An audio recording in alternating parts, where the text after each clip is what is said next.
জয়গুরু, সুপ্রভাত, হরি ওম। ওম অখণ্ড সংহিতা বা অখণ্ড মণ্ডলেশ্বর শ্রী শ্রীমৎ স্বামী স্বরূপানন্দ পরমহংসদেবের অমৃতময় উপদেশবাণী, দ্বিতীয় খণ্ড। সৎ চিন্তার শক্তি। সর্বদাই সৎ চিন্তা করবে। সৎ চিন্তায় শরীর শুদ্ধ হয়।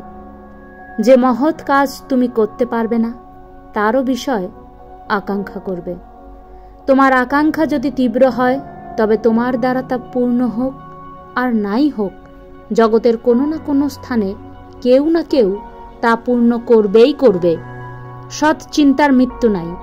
হয়তো তুমি ভাবলে যে যারা নিজেদের ছোট ছোট মেয়েদের প্রতিপালন করতে পারে না বলে অসৎ লোকের কাছে বিক্রি করে ফেলে, তাদের মেয়েগুলিকে সংগ্রহ করে এনে সৎ শিক্ষার ব্যবস্থা করবে, যেন তারা সৎ পথে থেকে জীবিকা অর্জন করতে পারে আর সমাজের কল্যাণের জন্য জীবন উৎসর্গ করে। তুমি মনে মনে কথা খুব চিন্তা করতে আরম্ভ করলে। ভাবতে লাগলে যেন একটা বালিকাশ্রম প্রতিষ্ঠিত হয়েছে, তাতে ছোট ছোট অনাথা অসহায়া মেয়েরা শিক্ষার সাথে সাথে বড় হয়ে উঠল। এদের মধ্যে কেউ কেউ যোগ্য বর পেয়ে বিয়ে করল এবং স্বামীকে সৎ পথে সহায়তা দিতে লাগলো।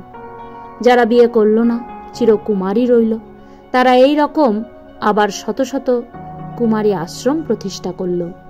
স্ত্রী জাতির উন্নতি কল্পে নানাভাবে প্রাণপণে চেষ্টা করতে লাগলো।